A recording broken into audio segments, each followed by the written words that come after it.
আসসালামু আলাইকুম, সবাই কেমন আছেন? আলহামদুলিল্লাহ আমরা সবাই খুবই ভালো আছি। তো আজকে আপনাদের আমি রান্না করে দেখাবো। আমি যেভাবে বাসায় রুই মাছ রান্না করে থাকি, রুই মাছ দিয়ে টমেটো দিয়ে আলু দিয়ে শিখে আজকে আপনাদের সাথে শেয়ার করবো।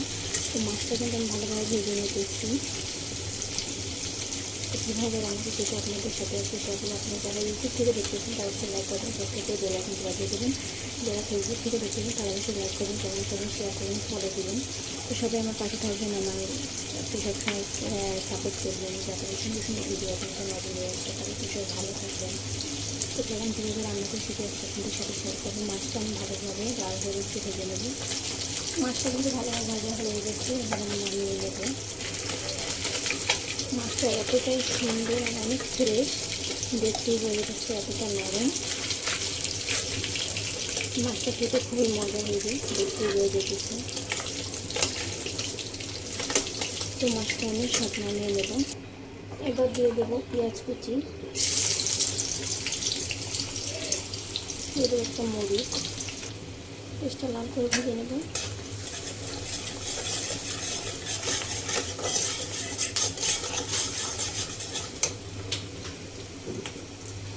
এবার দিয়ে দেবো বাটা মশলা। এই জায়গাতে আদা, রসুন, জিরা, কাঁচামরিচ, শুকনো মরিচ সব বাটা আছে। তো ওই মশলাটা ভালো দিয়ে দিলাম। এবার মশলাটা ভালোভাবে কষিয়ে নেব। এবার আমি দিয়ে দেবো গুঁড়া মশলা, হলুদের গুঁড়া, মরিচের গুঁড়া, ভাজা জিরা গুঁড়া, ধনিয়া গুঁড়া, লবণ, স্বাদ মতো আর কিছু ধনিয়া পাতা। এবার সব একসাথে দিয়ে দিলাম। এবার মশলাটা কিছু সময় ভালোভাবে কষিয়ে নেব লাল করে। মশলাটা সময় নিয়ে কষাতে হবে, তাতে করে কিন্তু মশলা খেতে অনেক মজা হবে। সুন্দর করে কষিয়ে নেব।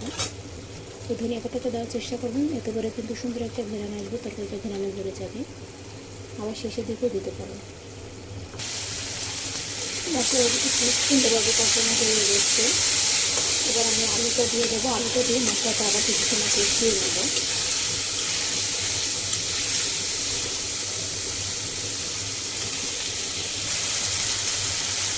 আলুটা কষানো হয়ে গেছে। এবার আমি পরিমাণ মতন পানি দিয়ে দেবো। পানিটা অবশ্যই কুসুম গরম দেওয়ার চেষ্টা করবেন। এবার আমি আলুটা ভালোভাবে নেড়ে দেবো। একটু সময় নিয়ে সব কিছু করবেন, এতে করে কিন্তু তরকারির স্বাদটা দ্বিগুণ হয়ে যাবে। এবার আমি ঢাকা দিয়ে দেবো কিছু সময়ের জন্য।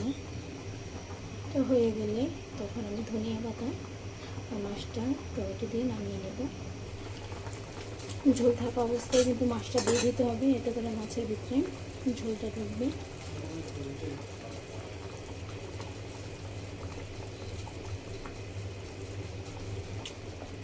এবার টমেটো দিয়ে দেবো।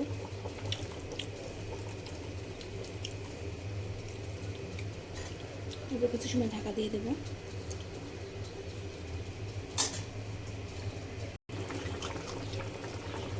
অনেকটাই হয়ে আসছে। মাছটা হয়ে গেছে, টমেটোটা দিয়ে দেবো।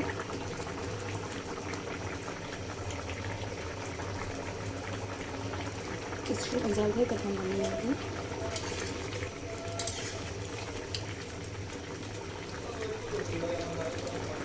তরকারিটা হয়ে গেছে এবং নামিয়ে নেবো। তো সব ভালো থাকবেন, আমাদের জন্য দোয়া করবেন।